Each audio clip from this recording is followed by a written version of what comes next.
Okay, friends, Dobro Došli. Welcome, everyone. I'm Steve Rukavina, president of the National Federation of Croatian Americans Cultural Foundation, and I'm glad to be here today to see a wonderful tandem of speakers and presenters. We're going to share lots of information about life and politics in Croatia between World War I and World War II. I think a lot of you know the NFCACF is an umbrella organization involved in many, many initiatives, from helping Croats and BIH to the Congressional Croatian Caucus, which we spearhead and relaunched just 6 months ago, to the #1 sponsor of Special Olympics. We've got a Sports Hall of Fame, and Tom Steach is on that committee. And we had a very successful event in Cleveland last year. Next year will be October and November 2024 in Pittsburgh.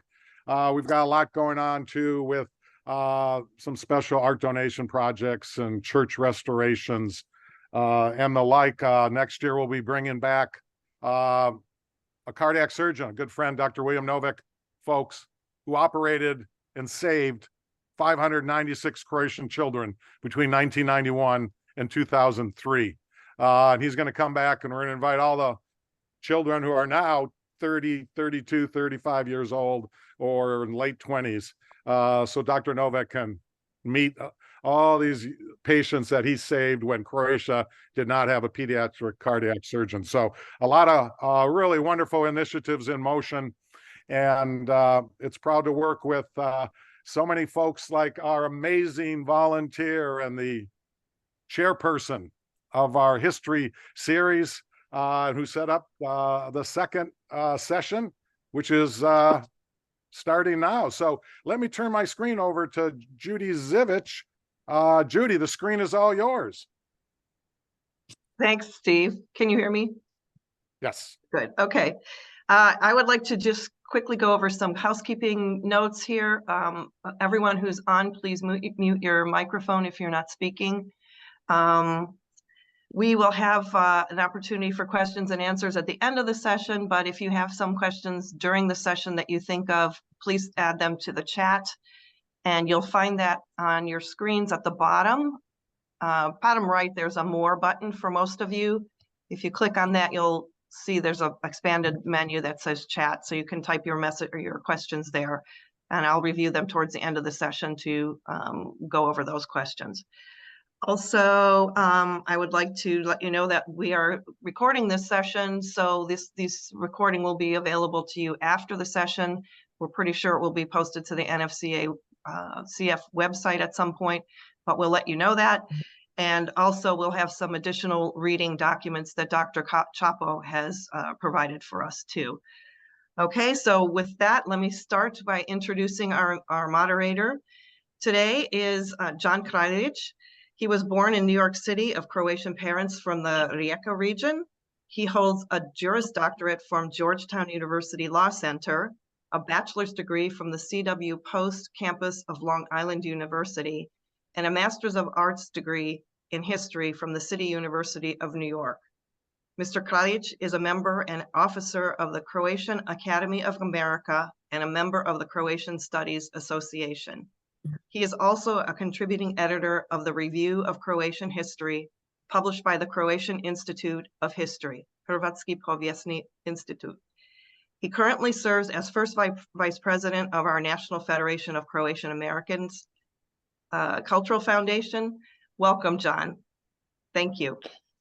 Thank you, Judy. So it's my great pleasure that Dr. Hrvoje Čapo is joining us today on this very interesting topic. Let me just start by saying that I've known Hrvoje probably 15 years or thereabouts. Yeah, thereabouts, yeah. When he actually visited the U.S. at one of these conferences that I just mentioned earlier.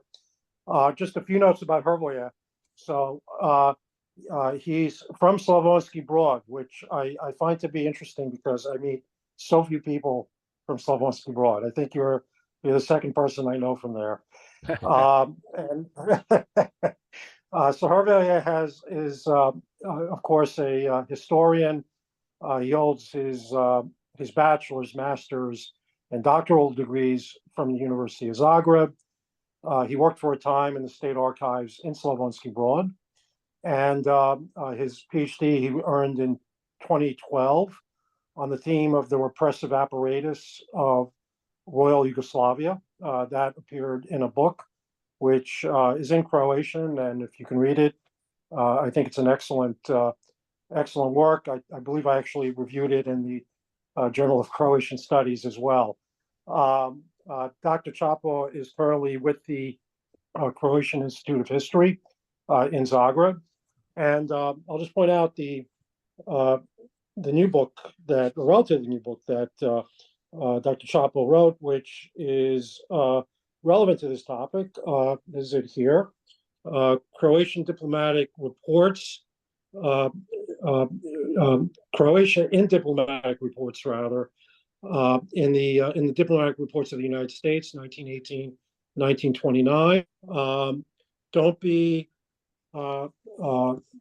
Don't feel scared with the title, because in fact, all of the reports are in English.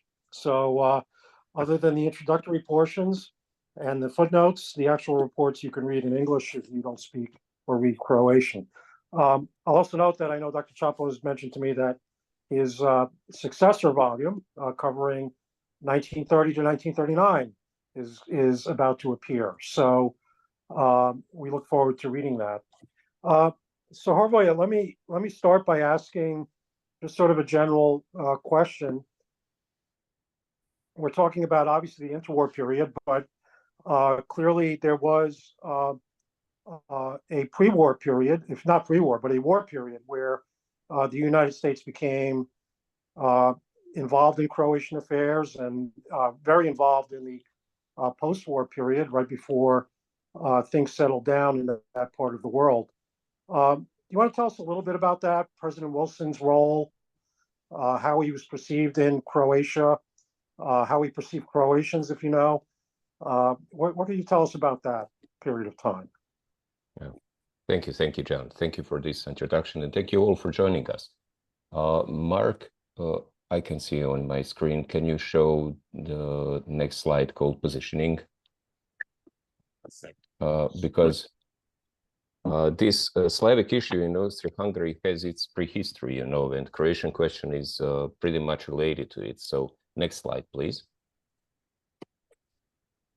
Thank you. As you all know, you Croats were part of Austria-Hungary, as you can see in these blue regions.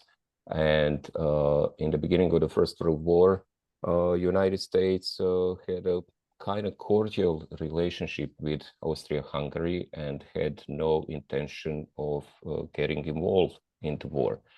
And of course, that changed until somewhere around April 1917, when they declared war on Germany. But still, at the time and during the 1970s, almost to the very end, they had some kind of friendly relationship with Austria-Hungary, although it was an ally of Germany. Next slide, please. So Mark, can you show us next slide? Thank you very much. To show some examples of this cordial relationship between the States and Austria-Hungary, this is, for example, President Wilson's condolences to Emperor Francis Joseph on the murders of Archduke Ferdinand and Princess Sofia in Sarajevo in 1914, which was the cause of the First World War. Next slide, where we could see an example of President Wilson's birthday greeting to Emperor Francis Joseph in 1916. And then, after the declaration of war on Germany in April 1917, the Italians were the one who pressured Wilson to declare war on Germany's allies too. That was Austria-Hungary and Turkey. Although United States haven't seen them as states that interfered with the core of the American interest in Europe or in general also. Now I lost your screen, Mark, but please, can you show us the next slide?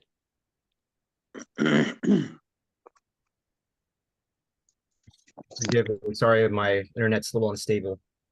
I'm not sure. Can you see the slide? Okay. So actually, this is a detail of a speech card of President Wilson address to Congress on December 7th, 1917. And why this date is important? Because it is the day, sorry, next slide. This was the day when USA declared war on Austria-Hungary. And what was clearly emphasized in this speech is that USA had no intention to rearrange Austro-Hungarian Empire or to destroy it. So let me just view this. So this was very important message that USA wanted to share with the Austria-Hungary, that they wanted just to pull it out from the war, that is to extract it from the ally circle of the German, because everything they want is to stop some infrastructure or logistic relationship with the southern part of Europe, and that would be done if Austria-Hungary wouldn't be ally of Germany at all. So in the next year from this moment on, until the very end of the 1980, the relationship and the attitude of USA on Austria-Hungary was kind of gradually worsened. Next slide, please. So, of course, this is President Wilson, Democratic president, Democrat, I mean, who went in and out from the First World War, taking USA from its path of isolationism to a path of global peacekeeping and democracy, and his own idea of self-determination of people. Next slide, please. So just almost a month after declaring war on Austria-Hungary, we have his idea of self-determination managed in those 14 points, where the 10th point was mentioning the peoples of Austria-Hungary. And in his speech, he presented the conditions for concluded peace, of course. And in this 10th point, it was implicated that the USA was aware of the monarchy's national problems. That means also and Croatian national problem within the monarchy, but it left the possibility of solutions for them within the monarchy. So at this point, very point in the January of 1918, USA still had no intention to dissolve Austria-Hungary. Next slide, please. So Hrvoje, if I may, before you Yeah. go on. So, you know, it is interesting, and I think most people don't even know that it took the U.S. about 6 months before they declared war on Austria-Hungary, after having declared war on Germany. Mm-hmm. And so the issue on the 10th point, the 14 points, and particularly on Austria-Hungary, and maybe you'll get to this a bit later, but clearly this this point 10 was contrary to the promises that England and France made to Italy, for example, in terms of giving Italy large portions of Croatian territory after the war. So that's just something to keep in mind as we go through this. Yes, of course. You know, there were tensions in these points. Because the other points of his ideas for a new world that would be developed after this war was to determine and to put an end on every secret treaty or agreement that could have happened before almost in 1915, when you are talking about the London Treaty, when Italy was promised with Eastern Adriatic coast on behalf of entering the war with British and the French. So Wilson's idea was to put an end on every kind of secret agreements between the states. So, and if I could also add one other very important thing, this point was contradicted by another point which promised Serbia access to the sea.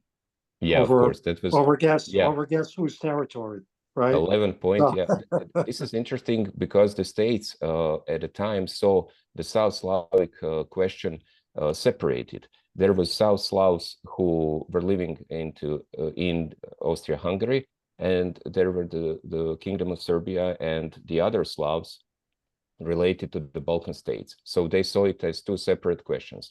And what Wilson wanted is to make sure that Serbia got a connection to the sea. And he didn't see that Serbia could have Eastern Adriatic coast, but to go towards Greece, to Salonika, you know. So that was the focal point that should be destined for the Serbia. But the Serbian government refused it. And actually, Milan Vesnic, the future premier president of the government of the Kingdom of SKS, was the only foreign official who have seen the 14 points and the ideas before the speech of in January of 1919, and he didn't agree with it. And Wilson was kind of crushed with the feeling that Serbia didn't want to go to have output to the sea in Greece, but they wanted instead the Eastern Adriatic coast. So, John, we lost you, but I think that this covers it. I'm here. Apologies. Okay. So what happened in the meantime? Thank you for the next slide. We have this political caricature cartoon, which describes the U.S. stand towards Slavic question in Austria-Hungary, probably the best. This is Otakar Balashek's Czech-American cartoon, who was anti-monarchical, you know, attitude. And he depicted here Austrians and Hungarians as the one who are working in the service of the Prussian Emperor or the German Emperor William II, and keeping oppressed all the nations in Austria-Hungary. Next slide, please. But Mark, can we get a next slide? Thank you so much. The slide before. Yeah, I wanted just to address this. You can see here what Balashek wanted to show to the American public, like in detail, is that the Czechs are the only shown as determined to fight against these oppressive rulers, and it showed to American public to whom they should provide their support and cooperation. Okay, so you can see this guy, Bohemian, that means the Czech people were the only one with a bat in their hands, and while the other ones were still oppressed. And you can imagine how the Croats were not Croats, but Hrvojes here. That's kind of interesting. So this brings us to kind of field of power games between the Slavs within the Austria-Hungary, who were working outside the monarchy on their own independence, you know, solutions. So we have Northern Slavs, Czechs and Slovaks, who were working on their own, and Southern Slavs, who were working with the government of Kingdom of Serbia. Czechs were like pretty much better organized and had much more influence onto American policy than the Yugoslavs, as they were called at the time, and where we can imagine how Tomáš Masaryk, who was the Czech leader at the time, had president's ear, I would say, by being a friend with president's wealthy donator, businessman from Chicago, Crane, who was kind of big donator to Wilson's presidential campaign in 1912. And he managed to have tete-a-tete, you know, one-on-one talks with Wilson and Masaryk. And so we can imagine why were the Czechs the first one who were kind of recognized by the American government. Next slide, please. And on the other hand, the group of South Slav politicians from the Austria-Hungary, Serbian, Slovenes, and Croatians, whose intentions were to be united after the war with the Kingdom of Serbia, called Yugoslav Committee. And Yugoslav Committee also had its branch in Washington, but they had to do it everything via Serbian mission to the United States. And we can see this change in power, you know, because Yugoslav Committee never had a chance to meet with Wilson in person, I would say, but all the talks were going through the Serbian mission, and they were working, of course, in the better of Serbian interest. And we can see here that they were hosted by U.S. Foreign Secretary Robert Lansing, and actually visited Mount Vernon in Washington somewhere in the beginning of 1918. So we can say that some kind of development of Croatian question and fighting for their own independence was out of the question within the current powers. So next slide, please. And of course, in the October of 1918, this is a detail, and this is actually the negative answer of Foreign Secretary Lansing to the government of Austria-Hungary via the Swedish mission in the States, because they had no official diplomatic relationship anymore since the declaration of war, and where they are saying them openly that because the Emperor Karl, the new emperor after the death of Francis Joseph, actually tried to offer a democratic rearrangement of Austria-Hungary and try to give Croats and other Slavs some kind of autonomy and independence, but within the Austria-Hungary. And in October 1918, USA said clearly no to that, as you can see in this answer. So this really meant the end of the Austria-Hungary. So next slide. Yeah, maybe if I could just add on something there, just to maybe emphasize. So the Czech National Council was recognized by the Allies as an allied belligerent. Yeah. The Yugoslav Committee, which effectively represented Croats and Slovenes and Serbs in Austria-Hungary in the West, did not have that status. So they were only so in October. the Czech committee was Czechoslovak committee had a place at the table. Yeah. Whereas the Yugoslav committee, which was led by the Croatian politician Ante Trumbic, did not. They were sort of an NGO. Maybe they'll listen to them, maybe not. Belgrade had a seat at the table. Yeah. But not anyone from Zagreb. So that, of course. Yeah.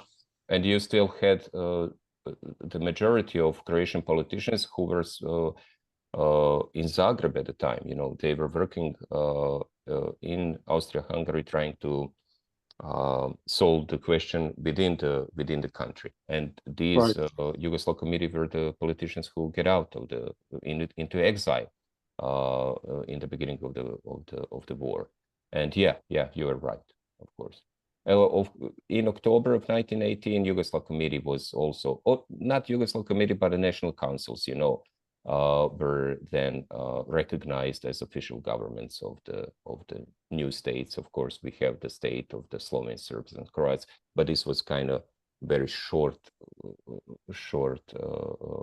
state, lived only a month or something like that. But we can skip this. That's all. That gets a little into the weeds. So now we are entering the next stage into U.S. attitude towards Croatian question, which was after the World War I. So if we can have the next slide. Okay, so this is Austria-Hungary. Next slide, please. And after you can see all the states that have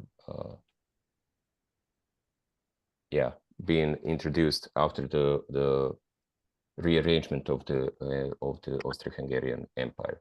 And of course, the end of the First World War didn't mean the end of every problem. You know, I think that the problems were just rolling up, and they were becoming more and more severe, especially because of the new borders introduced, especially because now allies were in bad relationship with their war allies. So there was lack of food, lack of medical supplies, new borders were introduced, Everything was tensed. Borders were kind of fluid. They were fighting still. Czechs were fighting with Poles. Serbs were fighting with Hungarians. Austrians were fighting with Yugoslavs there in the north. So all these problems brought a different kind of suffering for the people of Central and Southeastern Europe. And the allies who won the war were surely aware of it. And probably the states were the most one who kind of assumed that something like this will happen. Please, another. Next slide, please.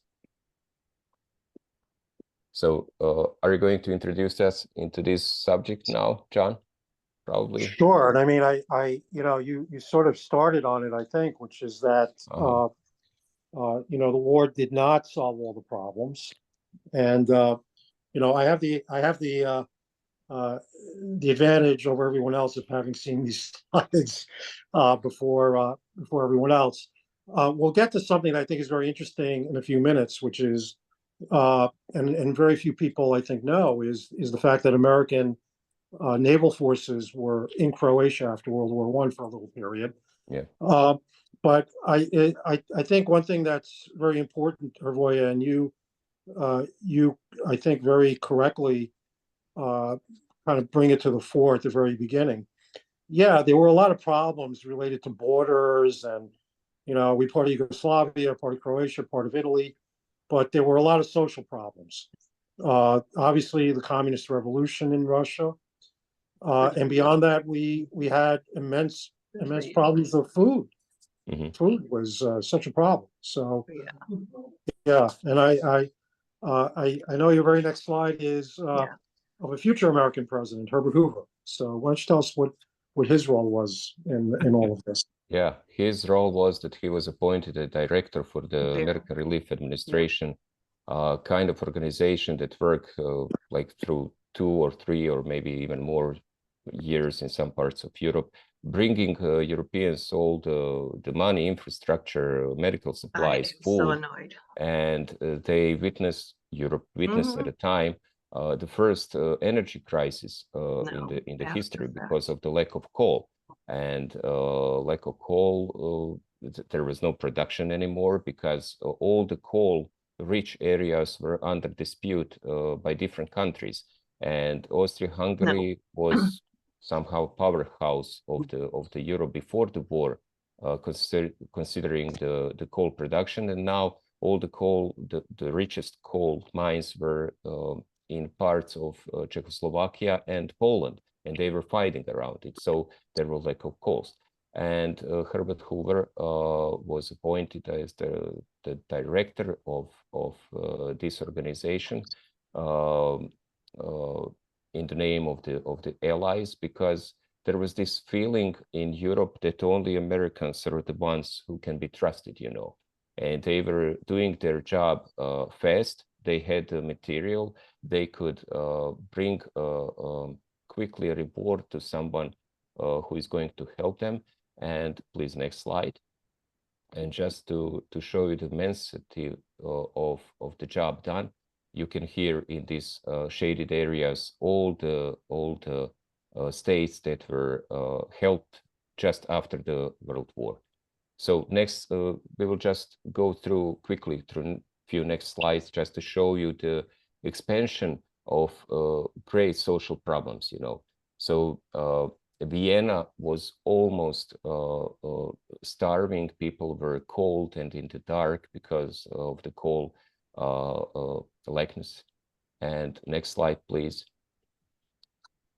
As you can see, and the only one who were getting them some kind of help were the Americans. And what happened now? After the World War, there was Austria and Hungary that, like new states, that no one wanted to help them. And all the power now was in the hands of their Slavic neighbors, new neighbors. And Czechs were the one who had the coal but didn't want to give anything to Austrians especially. And Wilson was the one who cut the chase, to say, and to order Maastricht to open some kind of borders and to give some of the call to the Austrians. Next slide, please. While in Hungary, there was this unfortunate Bolshevik revolution, as you mentioned, that happened, similar one in Russia. And I think that communism, I mean Bolshevism, was the only kind of point that could make Americans not to help, you know. So Hungary at the time was in great diplomatic isolation, and again, Americans the only ones who wanted to help, but only in the sense of giving food for children or medical supplies for hospitals. So for a number of years, while this short Bolshevik regime was in power in Hungary, they were under severe isolation and had severe problems, like real humanitarian crisis. Next slide, please. And we can see the similar was happening in Poland, like from the north to the very south to the Europe. Next slide. And these are actually the commentaries which you can read in the bottom of these images, actual commentaries of the people who were working on the ground for the American Relief Administration or Red Cross, American Red Cross. So you can see that southern from Hungary, that is, they say that this is Croatia, the food supply and you know the problems around food were not so big. But what was the problem was the medical supplies. And next slide, please. And it's interesting to see their commentaries on the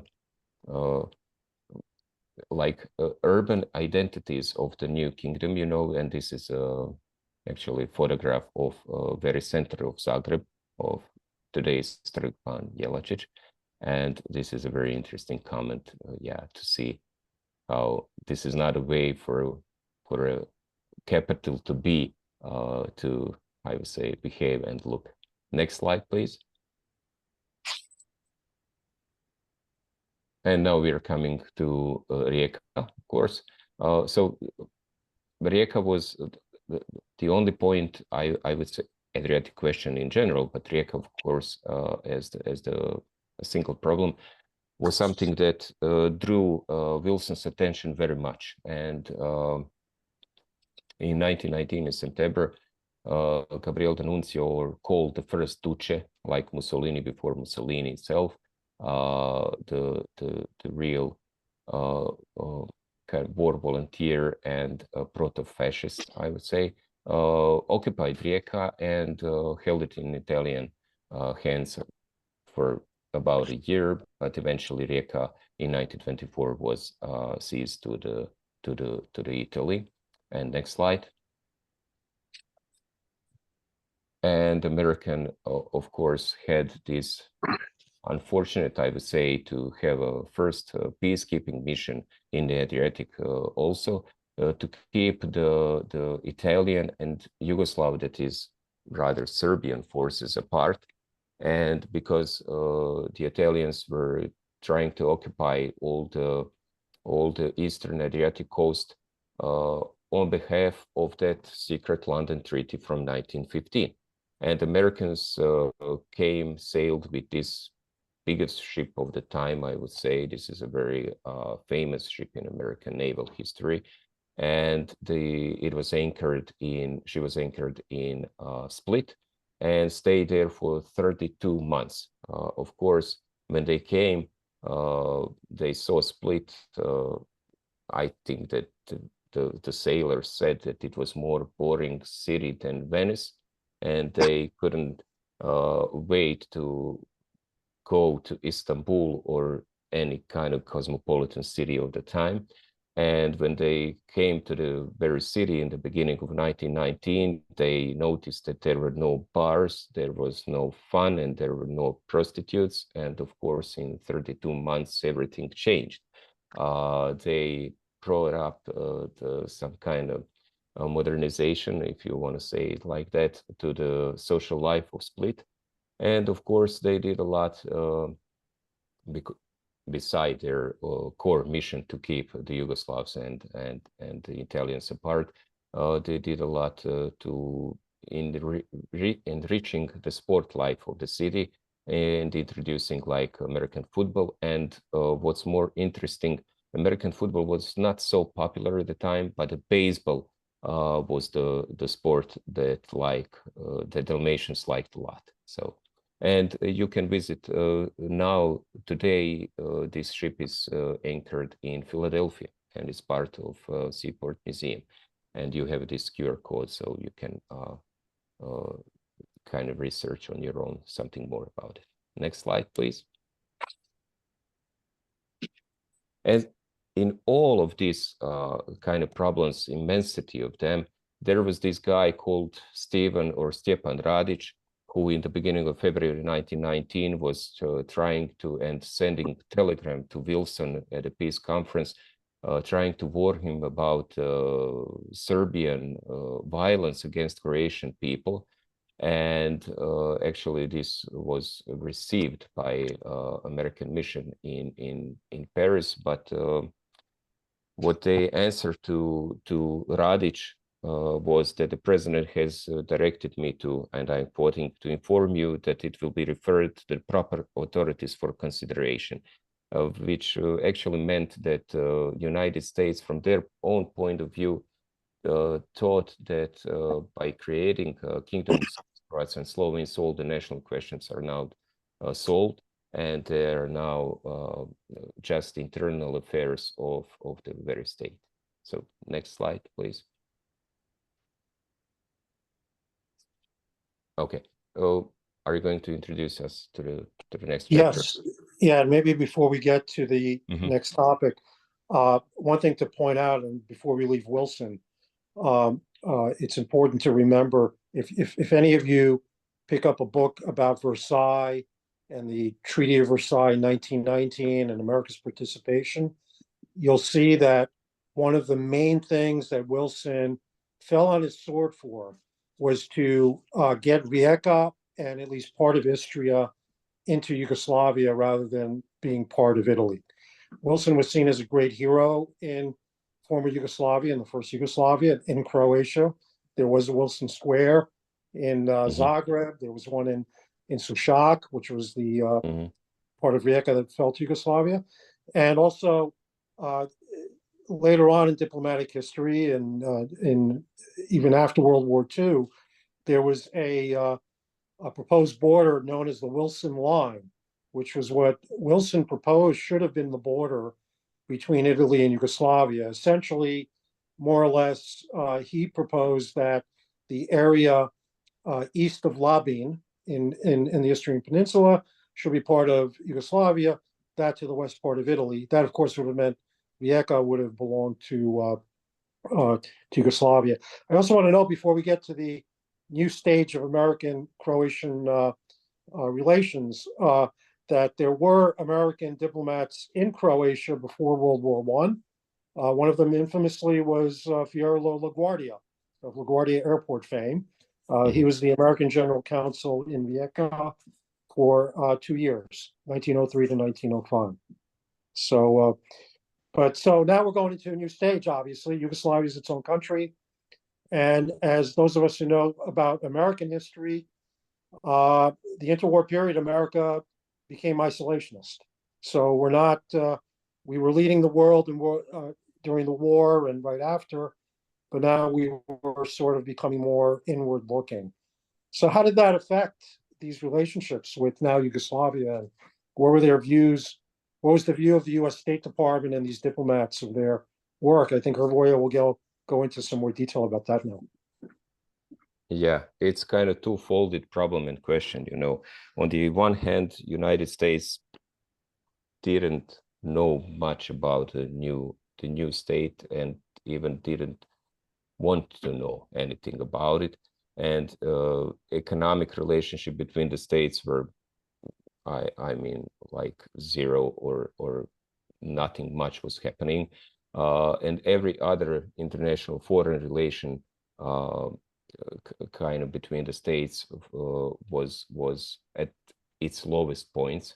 On the other hand, their missions or posts or legations, new diplomatic posts were kind of listening posts to the state. And that's why their diplomatic reports are so important for Croatian history and historiographers, of course, because they were doing nothing. All they could do is to listen and to report and to write those reports. And now we have such a good source for researching our own history. On the other hand, they were sending those reports to the states, and there was actually no one to read it. They were just put aside, and on very few occasions did even some senior official was warned about some issue happening in the new state. They looked upon the new state, new kingdom of Serbs, Croats, and Slovenes as a greater Serbia, and every kind of international agreement that was made with Kingdom Serbia was now reflecting and was in power regarding the new state also.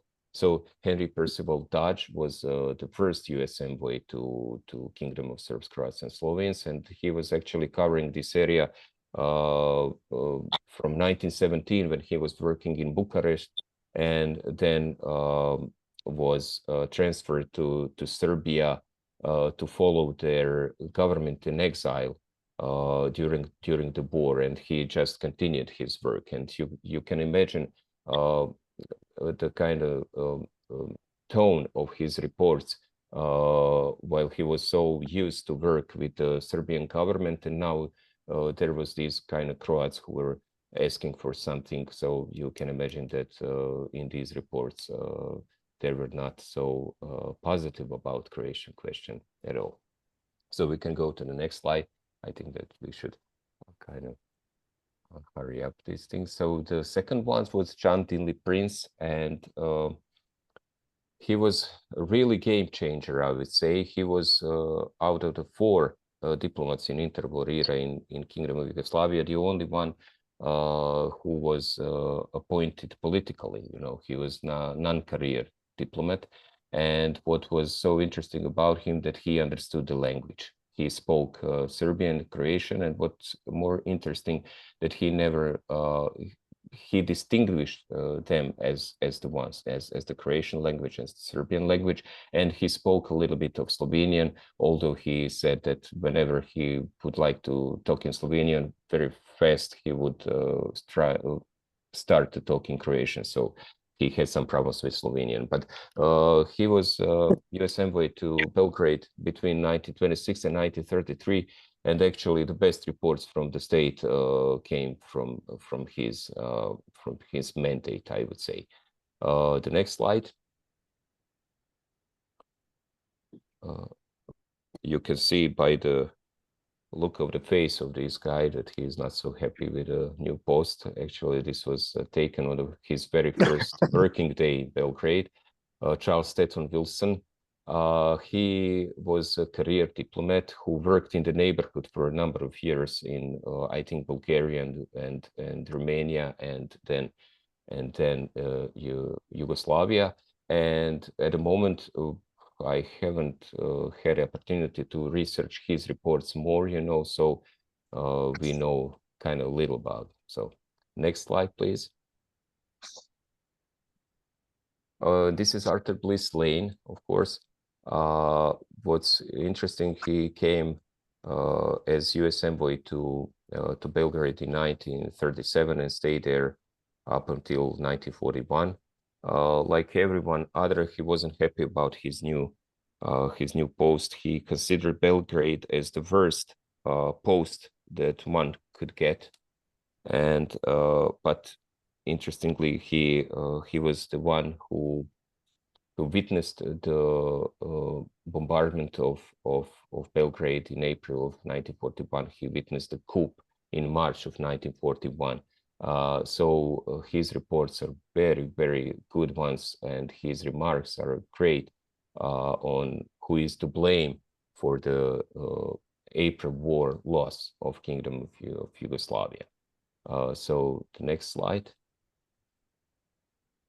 Okay, so now I'm not sure, are we are we on time, John? Do we have some more time to talk about diplomats, or should we go to just their mission, list report, and not interfere? Or you can add something. Well, I'll leave it to you. We only have about 10 minutes left. Is that right, Yeah, Trudy? then we, Yeah.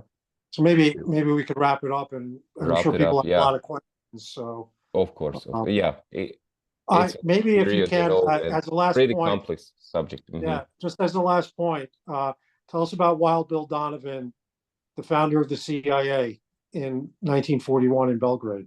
Yeah, that is actually the only point when the USA was interested in this area, in Yugoslavia, and it was upon Churchill's pressure on Roosevelt when he asked him to help Britain to get Balkan states into war with Nazi Germany. And actually that was why William Donovan came to this mission to the Balkans and visited Athens, Sofia, Belgrade, and Ankara and Turkey, and try to convince those states, every of those states, that in the case of war, if they were on the side of the Allies, America will help, Britain will help. Of course, everything was kind of lie to say, and his mission wasn't so successful, so every one of the state refused it.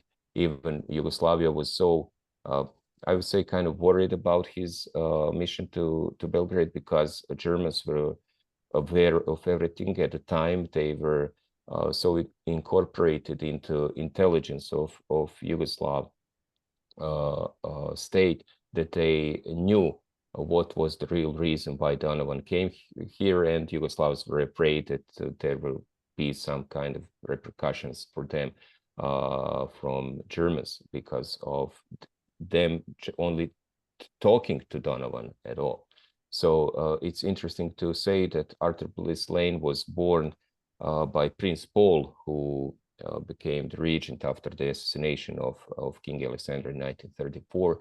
And Prince Paul warned him if he had anything important to report to Washington, please do not use the telegraph, because Germans are infiltrated into the telegraph, some kind of infrastructure, so they knew everything about it. And this was shown as truth because it was proved that 24 hours after the report came out from the Belgrade mission to the US, even Mussolini within 24 hours had this report on his desk translated. So yes, this was it. And we can just skip to the bottom of this chapter. Okay. I'm showing this because just to show you that kind of story about two worlds was kind of present from the creation of the new state. So basically, the story was there was this high cultured Croats and these orientalized Serbians who are now occupied these areas, and it was in the core of the Croatian national question. Maybe we should say that Croatian national question, we by mentioning this, we think of negation of every kind of political, religious, or cultural emancipation of Croatian people within the monarchy. So next slide, please. And we can find, of course, very much. Yeah, what's wrong with my legs? Now we have some interference from the other view test. Thank you. We can find every kind of proof of this kind of attitude, even among American diplomats in 1919. This is one report from Arthur Wood Dubois, who was a special representative of the Department of State to the Central Europe. And he did concluded that there do exist great differences between people of Slovenia, Croatia, and Serbia. And one might add of Bosnia and Montenegro, differences in religion, in culture, and in conception of political life. As you can read, like possibly an even more pronounced but temporary difference is that of spirit, the difference between victorious Serb and the conquered Croats. Next slide, please. Thanks. This is another report that talks about the same situation and the same problem. And as you can see, he concluded that if the Serbs would content themselves with running the SHS army and turn over to the Croats and Slovenes the civil administration, the South Slav state might be far better off. But unfortunately, and just like their northern brothers, the Czechs, the Serbs want to run the whole show. So these were some kind of conclusion already in 1920. Next slide. Okay, and I picked just two political figures from the whole history of kingdom. One is, of course, Stjepan Radić, key political figure of Croatian opposition to the Belgrade regime. And while I was talking about Henry Percival Dodge, how he was related to the Serbian government officials and their reports, of course, that you can imagine that Stjepan Radić was depicted in a bad light in every American report up until 1927, when John Dinley Prince was actually the first American diplomat to sit down with Stjepan Radić and actually try to hear what he has to say. Next slide.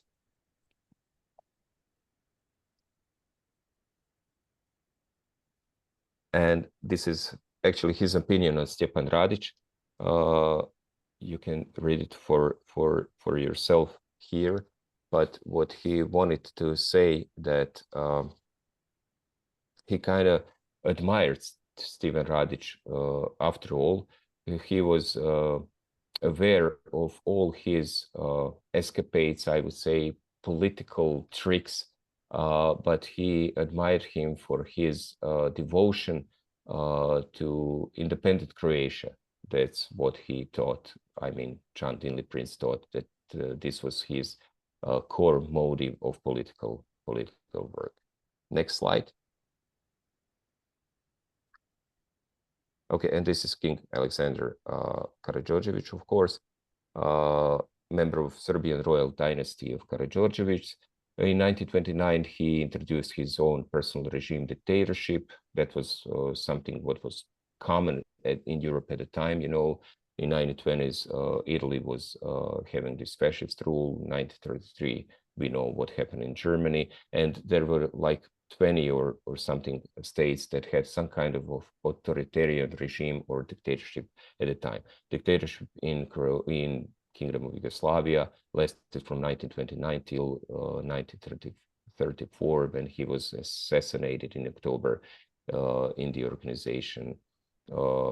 assassination by the Ustaša organization and Macedonian nationalists.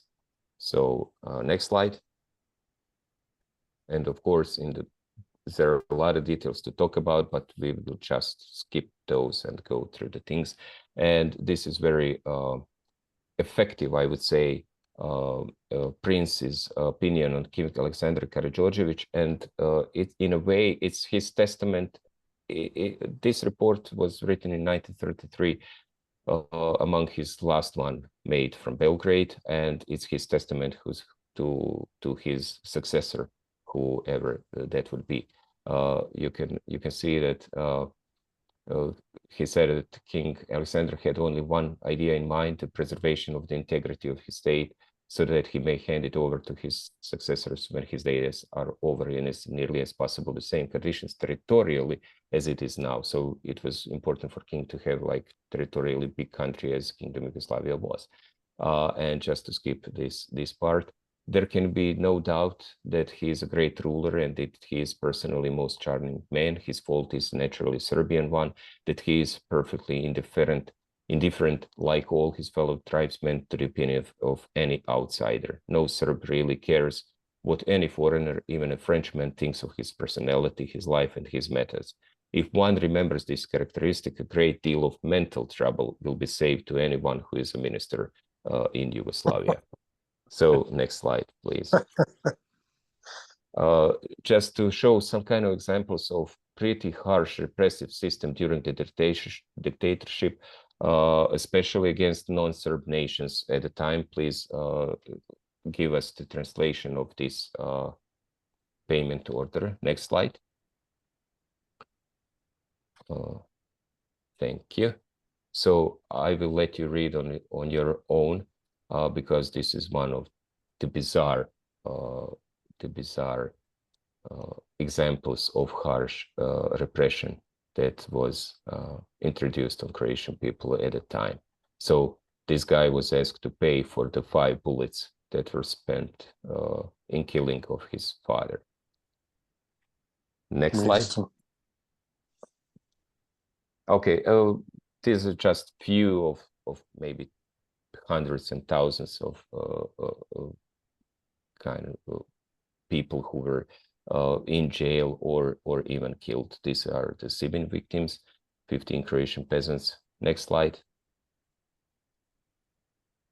These are the saint victims, 1937. These were the members of youth choir for singing Croatian patriotic songs. Chanders just killed them. Next slide. And this is actually a very interesting one, G2 report, military intelligence report on dictatorship in Yugoslavia. And you can just see how the conclusion is that police measures in Yugoslavia are simple, direct, and severe. The Mauser carbine carried on the shoulder of the gendarme reminds the citizen that his orders and demonstrations against the regime will not be tolerated. Investigations of cases of those who resist are closed with a brief remark, died or gravely wounded resisting arrest, and so on. Next slide. And we do have here one point in the history of Kingdom of Yugoslavia, that was the creation of Banat of Croatia, administrative geographical unit where the Croats, under the rule of Croatian Peasant Party and Vlatko Maček, had almost complete autonomy within the Kingdom of Yugoslavia. Within their powers, they were all state businesses except the foreign policy and War Department. And next slide. So this is actually the Banat of Croatia. I think that we have another one slide, please. Next. Okay, and this is one of the few of Bliss Lane's reports on what was the attitude of the Serbian side on the creation of the Banat of Croatia. So he said, on the other hand, there is open and widespread disaffection in Serbia regarding the results of the agreement with Croatia. The Serbs see their dream of Greater Serbia being threatened, if not totally destroyed. So the next slide. And this is, of course, Donovan. We already talked something about it. So now we are finished with this chapter. John, are we going to address something more, less, or? Well, I think we might be close to our time limit, I believe. Yeah. Am I right, Steve and Judy? Yes, I mean, we have a few more minutes. I don't know if Judy has any questions up her sleeve. I was going to ask about Stepan Radic, and 2 minutes later, Čapo gave a great perspective of his role in Croatia. If I may, before we go to the questions, I think it's interesting what you said, Hrvoje, that the U.S. had very little knowledge of Croatia and Yugoslavia, Eastern Europe. And I read a number of papers that showed that there were probably about 5 experts in the United States for all of Eastern Europe in 1918. That's the level of knowledge that the United States had of that part of the world. Yeah. So thank you, Hrvoje. Excellent presentation. Yeah, thank you. Judy, I'm sorry. I know you had some questions ready to go. No, that's okay. Yes, thank you. This was really informative. We did have a couple of questions, two from Dorothy Vinsky. She asked, first of all, how we can get a copy of your book. So we certainly want to make sure we know that. And also she had a question when you were speaking about granting sea access. She wanted to know if that was because Serbia and Greece share Eastern Orthodox religion. Was that maybe the reason why? That could be, of course. I don't know what was the reasoning from the American point of view why Wilson put it this way. Maybe that was kind of most logical geographically, if you're seeing, because the same kind of offer was made by Donovan when he was in Belgrade in 1941. Americans again wanted to grant Kingdom of Yugoslavia access to the sea through Greece. So it's something that's happening perpetually, but one of the reasons, of course, that could be something like that. Wilson didn't see the world kind of divided by ethnical or religious kind of borders. You know, he was seeing it as government of democracy and self-determination. So that was another kind of set of rules, but that could be one of the reasons. So. Okay. And our good friend Robert Jaran, who really studies Croatian history and has some very good comments in the chat. So Mark, I'm not sure if we can capture those chats when we record this session, but he did have a question about, he said the US didn't sign the Trianon Treaty, but signed a separate peace treaty with Austro-Hungary. And he wanted to know how that treaty differs from the Trianon Treaty. That was something great in the Hungarian history, I would say, because Trianon Treaty was, as Hungarians seeing it, the great disaster set upon their country. And actually, it was the Americans who saved them of losing even some more territory because Czechs wanted to have this kind of path, I would say, some kind of territory to have to be united with the Kingdom of Yugoslavia. No, so the Hungarians could lose even their western part still. And the Americans were the one who said, I would say, like simply, okay, knock it off. It was enough with the Hungarians, and we are not going to sign this treaty. You took them like 5 million people are now living in different countries. You know, they lost, I don't know, half of their prior country. So Americans, from the perspective of Hungarian history, have much to thank them, as Croatians can for accessing some of the Adriatic Sea in the first place. So Americans were someone who were kind of pointing themselves by their personal kind of feelings, you know, of justice, I would say. So, and they had the authority and the power of doing so. So, yeah, Okay, I'm looking in the chat. I don't see any more questions.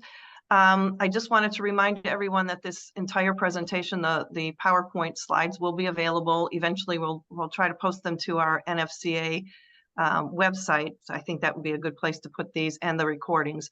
That's going to take a little while to manage the technicalities, but we will get them all to a point where we can share them.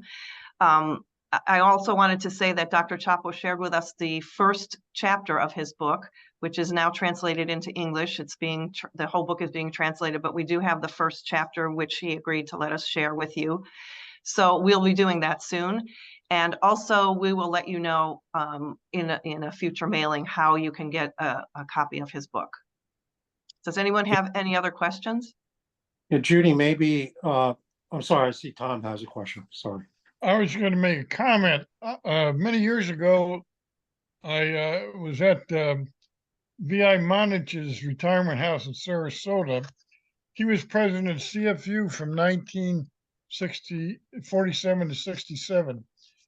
Wow. He had a very interesting history. I can't go all into it. He was present in Pittsburgh at the Declaration of Independence of forming the Czechoslovak government. He personally knew Masaryk and Beneš.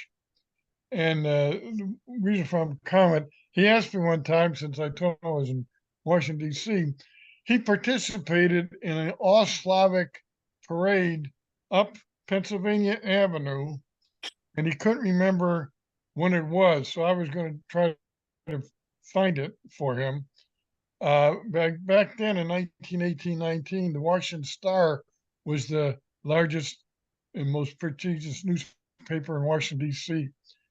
The only thing I could find was in about September 1919, there was a parade up Pennsylvania Avenue, but it was for all the veterans of World War I for the American side. So one unanswered question is to try to find what parade did Mr. Mondage participated in, and he said it was an all Slavic parade for all the Eastern European organizations. So that's to be future researched. Future research. Great question. I think if there's no other questions, I thought Judy, maybe Hrvoje can just share with us what because there's a very interesting project going on in Zagreb related to related to American history and its connection with Croatia. So Hrvoje, do you want to just tell us some of the exciting things that you'll be working on with your colleagues from Zagreb in the United States? Oh yeah, thank you very much. Just a few days ago, we were informed that our new project, which is kind of now much bigger than this one was approved and is going to be financed, called International Sources on Croatian History Between the Two World Wars. And Dr. Mario Jarab and I will continue our work on the American documents. And there are 7 of us in the team, and we will have in 4 years, I believe, 5 collection of documents from Paris, from London, from Berlin, from Vatican City, and from the Washington on the Croatian history between the 2 world wars. So that could shed a pretty much new light on Croatian history in interwar era. Wonderful. It's great. Yeah. John, glad to hear. Judy. Yes, excellent. So in closing, we are going to continue this series, and we hope that you can help us spread the word. We are having the next session hopefully on December 2nd. We're trying to just get a positive response from the speaker that we have in mind. He is a very busy person, but I'll just let you know that he's an excellent next speaker, and we kind of have to go with his schedule. So we're hoping that he can join us on December 2nd, and you'll hear more about that in the Zajedničar and also in our mailings in the future. Also, I wanted to also say that we are planning to do an in-person overview of Croatian history, hopefully on July 1st next year in Zagreb. That's still in the works. We really hope to do this in conjunction with the CFU's Tamburica Festival the day after, because many of us will be in Zagreb on that day. And we're hoping to get some good professors from the University of Zagreb history department to actually make this course with us. So that's just something to remember. If you're going to be in the Zagreb area, please save the date for July 1st. And we will be in touch in the next couple of weeks just to let you know about our December 2nd session. And we also would like to hear if you have any topics that you would like us to address. So you could send them to either myself at 90judiz@gmail.com, and then we will include them into this series.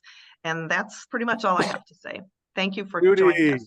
Judy, thanks so much for all your work to make this history series session come to life. And what a successful second session here today. Dr. Čapo, thank you so much for sharing all those wonderful details and telegrams, and so glad to hear more about Stepan Radić, my dad's hero. John, thanks so much for making this happen too, and connecting us to the professor. It's great to see the Croatian History Institute in the background there. Look forward to visiting next year. And yes, what a great day. Thanks everyone for joining us. If you're in the New York City area, the film about Vinko Kuzina on the New York City Croatian Radio Club will be shown after Mass on Sunday, October 29th. What a great group today. Thank you, everyone. Have a great rest of your Saturday, and thank you for being part of our NFCACF history series. Thank you, Dr. Chapo, thank you. Yes, Thank thank you John all. and Judy, Bravo. thank you, everyone. Thank you. Okay, You. and that. Bye-bye. Thank you, everyone. Bye.